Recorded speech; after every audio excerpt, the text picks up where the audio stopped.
सबसे पहले शिव गुरु के चरणों में प्रणाम करती हूँ, मेरा प्रणाम स्वीकार हो। मैया पार्वती के चरणों में प्रणाम करती हूँ, मेरा प्रणाम स्वीकार हो। कार्तिक गणेश दोनों भैया के चरणों में प्रणाम करती हूँ, मेरा प्रणाम स्वीकार हो। सभी देवी दुर्गा के चरणों में प्रणाम करती हूँ, मेरा प्रणाम स्वीकार हो। आप सभी गुरु भाई बहन के चरणों में प्रणाम करती हूँ। महादेव से दया मांगती हूँ कि हे महादेव, जितने मेरे गुरु भाई बहन हैं, सबका रुका हुआ काम बनाइए, सब पे दया कीजिए, पल पल दया कीजिए। आज मैं जो कथा आप लोग को सुनाने जा रही हूँ कि जो बीच रास्ते में भक्त अपने बीवी बच्चों का साथ छोड़ दे और भक्ति के मार्ग पर चले, क्या ऐसे भक्त से खुश होते हैं महादेव? कथा बहुत सुंदर है, शुरू से अंत तक सुनिएगा। कथा अच्छा लगे तो मेरे वीडियो को लाइक कीजिए। अगर आप लोग मेरे चैनल पर नए हैं तो चैनल को सब्सक्राइब कीजिए, घंटी के निशान को जरूर प्रेस कीजिए ताकि कोई भी कथा डाले आप लोग पास आसानी से पहुंच जाए और आप लोग महादेव का चर्चा सुन सके और महादेव से जुड़ सके। दोस्तों, मेरे रिश्तेदारों में शेयर कीजिए, कमेंट बॉक्स में हर महादेव जरूर लिखिए। भगवान का नाम बोलने से, लिखने से, सुनने से सारी कष्ट, सारी परेशानियां दूर होती है। और गुरु भाई बहन, आप लोग से हाथ जोड़ के विनती करती हूँ कि वीडियो को ज्यादा ज्यादा लाइक कीजिए। आप लोग के साथ से, आप लोग के सपोर्ट से और भक्तों तक ये वीडियो पहुंचे तो वीडियो को ज्यादा से ज्यादा लाइक कीजिए और शेयर कीजिए। चलिए ज्यादा बात नहीं करते हुए कथा शुरू करती हूँ। एक गांव में एक कुटिया था। कुटिया में एक साधु रहते थे। साधु का काम था कि वो भरी जवानी में अपनी पत्नी और अपने बच्चे को छोड़ के 30 साल से भक्ति के मार्ग पे चल दिए थे। वो कुटिया में रहते थे और 30 साल से महादेव के भक्ति कर रहे थे। महादेव का सुबह उठ के नहा के महादेव का नमः शिवाय का जाप करते, पूजा करते और शिष्य खाना बना के देते और खाना खाते। अपना जीवन भगवान को सौंप दिए थे, भगवान के भक्ति में लगा दिए थे। इस तरह से गुरु भाई बहन उनका समय बीत रहा था। लेकिन जो साधु की पत्नी थी वो भी महादेव की परम भक्त थी। वो जब भी पूजा करती, भरी जवानी में पति छोड़ के सन्यासी ले ले, तब भी पत्नी क्या की, जब भी पूजा करने मंदिर जाती तब महादेव से यही कहती कि हे महादेव, देव के देव महादेव, आपके भक्ति के मार्ग में मेरे पति चले गए हैं, 30 साल से हम लोग को छोड़ दिए हैं, से आप उनको वैकुंठ प्राप्त करना, आप उनको हमेशा अपनी भक्ति प्रदान करना, हर एक दुख मुसीबत से बचा के रखना। फिर क्या होता है गुरु भाई बहन, ऐसे धीरे धीरे समय बीतता रहता है। पत्नी थी जो दूसरे के घर में चौका बर्तन करके जैसे तैसे अपने बच्चे का पालन पोषण कर रही थी। फिर अगले दिन क्या होता है, जब वो साधु महादेव का नहा धो के महादेव का नाम जप कर रहे थे, नमः शिवाय का, उसी समय क्या देखते हैं, आंख बंद करके जब भगवान का ध्यान लगाए हुए थे तब देखते हैं कि एक उनके आंखों में, उनके ध्यान में एक औरत का चेहरा धुंधला धुंधला दिखाई दे रहा था। और औरत कह रही है कि हे साधु, क्या एक दिन का आप मेरा पाप ले लीजिएगा और अपना एक दिन का पुण्य मुझे दे दीजिएगा। अब साधु इस बात को सोच के हैरान होते हैं और तुरंत निंदा से आंखें खुल जाती है। फिर क्या होता है गुरु भाई बहन, फिर इस तरह से धीरे धीरे समय बीतने लगा। फिर अगले दिन भी साधु नहा धो के फिर महादेव का ध्यान में लगे। फिर उनको उसी औरत का चेहरा तो पूरा साफ दिखाई नहीं देता था, लेकिन इतना आवाज जरूर सुनाई देता था कि वो महिला कहती थी कि हे साधु महाराज, आप एक दिन का मेरा पाप ले लीजिए और अपना एक दिन का पुण्य दे दीजिए। ऐसा करते करते उनको 3-4 दिन हो जाता है। अब ये सब देख के, ये सब सोच के हैरान हो जाते हैं साधु। फिर वो अपने गुरुजी के पास जाते हैं। जब गुरुजी के पास जाते हैं तो गुरुजी से पूछते हैं कि हे गुरुजी, आज आपकी जरूरत आ गई है, से आज आप हमें ये बताइए, मेरे ध्यान में जब महादेव का ध्यान लगाता हूँ, महादेव का जाप करने बैठता हूँ नमः शिवाय का, तो उसी समय एक महिला का चेहरा धुंधला धुंधला दिखाई देता है, साफ दिखाई नहीं देता, लेकिन वो कहते कि एक दिन का पाप आप मुझसे ले लीजिए, अपना एक दिन का पुण्य मुझे दे दीजिए। तब साधु कहते हैं, जो गुरु थे साधु के, कहते कि नहीं, तुमने 30 साल से महादेव का भक्ति किया है, 30 साल से महादेव का पूजा अर्जित करके इतना पुण्य कमाए हो, तुम उसमें से कुछ भी मत देना उस महिला को, वो तुम्हारा ध्यान भटका रही है।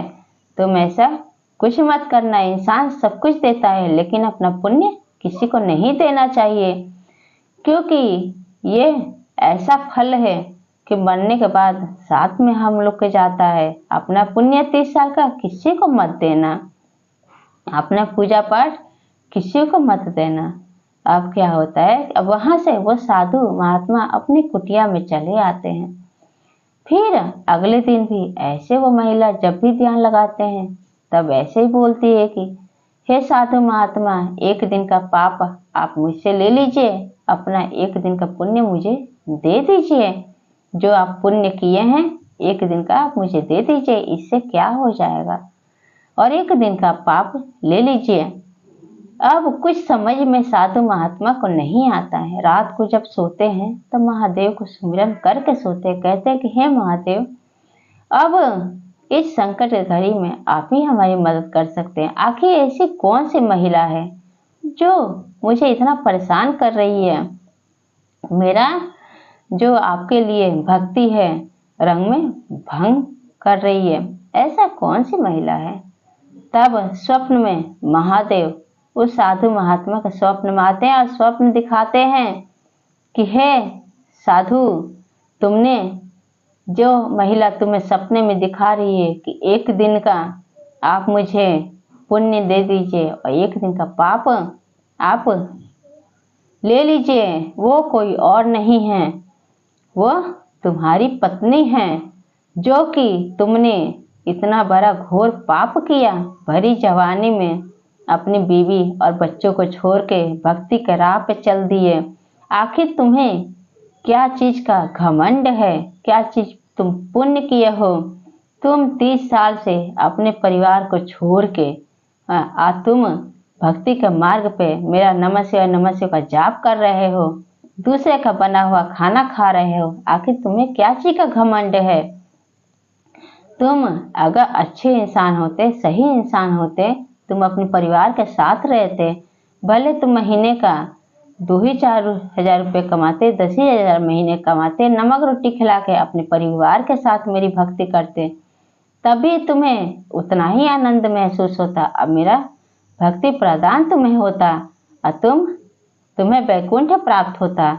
तुम्हें भक्ति करने का कोई फायदा नहीं है, जो बीच राह में, बीच मैदान में ये भी नहीं सोचे कि अपने परिवार को छोड़ के मैं सन्यास बन रहा हूँ, मैं भगवान के राह में भक्ति में जा रहा हूँ, सन्यासी ले रहा हूँ, मेरे भी बच्चे किस तरह से रहेंगे, दुनिया वाले लोग क्या कहेंगे। और दूसरे घर में जवान पत्नी काम करने जाए तो कितना बुरा बुरा नज़र से, गलत गलत निगाह से लोग देखते हैं। क्या तुमने सोचा है, हे दुष्ट, हे पापी साधु, तुमने घोर पाप किया है, से तुम्हें वैकुंठ में कोई जगह नहीं मिलेगा। तुमने कोई भक्ति नहीं किया है, तुमने मेरा कोई पूजा नहीं किया है। सच्ची भक्ति और सच्चा पूजा तो तुम्हारी पत्नी की है, जो कि तुमने उसे इतना दुख मुसीबत में छोड़ के चले आए, भरी जवानी में उसको छोड़ दिया। एक बच्चा था छोटा सा, ये भी नहीं सोचा कि मेरे भी बच्चे कैसे रहेंगे, मेरे सिवा इसका कौन सहारा बनेगा।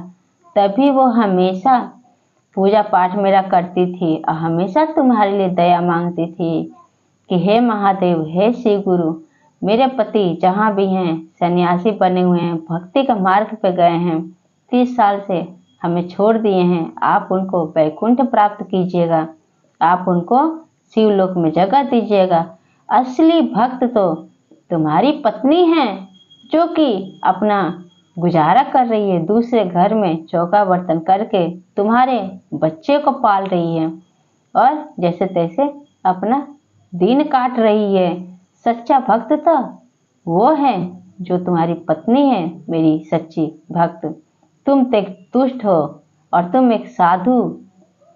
तुमने जो इंसान अपने परिवार को के बारे में ना सोचे, जो इंसान अपने परिवार के दुख तकलीफ के बारे में ना सोचे, जो जिम्मेदारी एक आदमी का होता है वो एक भरी जवानी में औरत उठाई है, इससे बड़ा पापी कौन हो सकता है? तुम्हें क्या चीज का घमंड है? तुमने ऐसा कोई पाप कोई पुण्य का काम नहीं किया है। तब क्या होता है गुरु भाई बहन, जब वो साधु देखते हैं कि महादेव क्रोध क्रोध हो के उनको स्वप्न में ये सारी बात बताते हैं और पाप के भागी बनने के कारण तुम्हारी पत्नी तुमसे सपने में कह रही है कि एक दिन का अपना पाप हमें दे दीजिए और मेरा एक दिन का पुण्य आप ले लीजिए। तब साधु को समझ में आता है कि सही में मेरी पत्नी है तो उसने सच्ची भक्ति महादेव के की है और मैं पापी हूँ, इसलिए मेरा पाप एक दिन के लिए मेरी पत्नी ले रही है और अपना पुण्य मुझे दे रही है, जबकि उसके साथ मैं इतना गलत व्यवहार किया हूँ। 30 साल से मैं भगवान के भक्ति के मार्ग पे चल दिया, सन्यासी बन गया, तब भी मेरे बच्चे का पालन पोषण कर रही है, दूसरे घर में चौका बर्तन कर रही है। अब क्या होता है गुरु भाई बहन, फिर वहां से स्वप्न संतर ध्यान हो जाते हैं महादेव। अगले दिन जब वो साधु का आँख खुलता है और वहां पे उनके गुरुजी आते हैं साधु के, तो अपना बैग का सामान सारा पैक करके बैग में जब जाने लगता है साधु, तो गुरुजी पूछते हैं कि हे शिष्य तुम कहाँ जा रहे हो? तब कहता है साधु कि मैं जा रहा हूँ अपने बीवी बच्चों के पास। जो गलती मैंने 30 साल पहले किया था अब वो गलती को दोहराऊंगा नहीं। अब मैं सही रास्ते पे जाऊंगा और अपने परिवार के साथ रह के महादेव का भक्ति करूंगा और महादेव का नमः शिवाय का जाप किया करूंगा, अपने परिवार के साथ रहूंगा, जो भी रहेगा मेरे पास वही नमक रोटी खिलाऊंगा, अपने परिवार के साथ रहूंगा। तब कहते हैं गुरुजी कि हे साधु तुमने 30 साल से सन्यासी बने हो, तुम्हारा सब पुण्य धुल जाएगा। जो सन्यासी के मार्ग पे चलता है वो परिवार को नहीं देखता है। कहते हैं साधु के नहीं गुरुजी, अब मेरी आंखें खुल गई है, अब मैं निंदा से जाग गया हूँ, अब मैं अपने परिवार के पास जा रहा हूँ। फिर क्या होता है गुरु भाई बहन, अब वो साधु बैग में सारा सामान पैक किए चले जाते हैं अपने परिवार के पास, अपनी पत्नी और अपने बच्चे के पास, और हंसी खुशी से अपने परिवार के साथ रहने लगते हैं। सारी दुख तकलीफ महादेव के दया से दूर हो जाता है। पति और पत्नी और बच्चा हंसी खुशी से रहने लगते हैं और उस दिन से जो भी पूजा करना होता है, महादेव का नमः शिवाय का जाप करना होता है, चाहे चर्चा करना होता है, साधु उनकी पत्नी उनका बच्चा तीनों मिलकर करते हैं। महादेव सदैव उनको हर एक दुख मुसीबत से बचाते हैं, अपना दया कृपा हमेशा बरसाते हैं। तो इसलिए गुरु भाई बहन, कोई भी इंसान को अगर भगवान का भक्ति करना है महादेव का, तो परिवार के साथ रह के करिए, भगवान भी उसमें खुश रहेंगे और हमेशा आप लोग को दुख मुसीबत से बचा कर रखेंगे। तो ये चर्चा आप लोग को कैसा लगा कमेंट बॉक्स में जरूर बताइए। सब बोलिए हर हर महादेव, माता पार्वती की जय।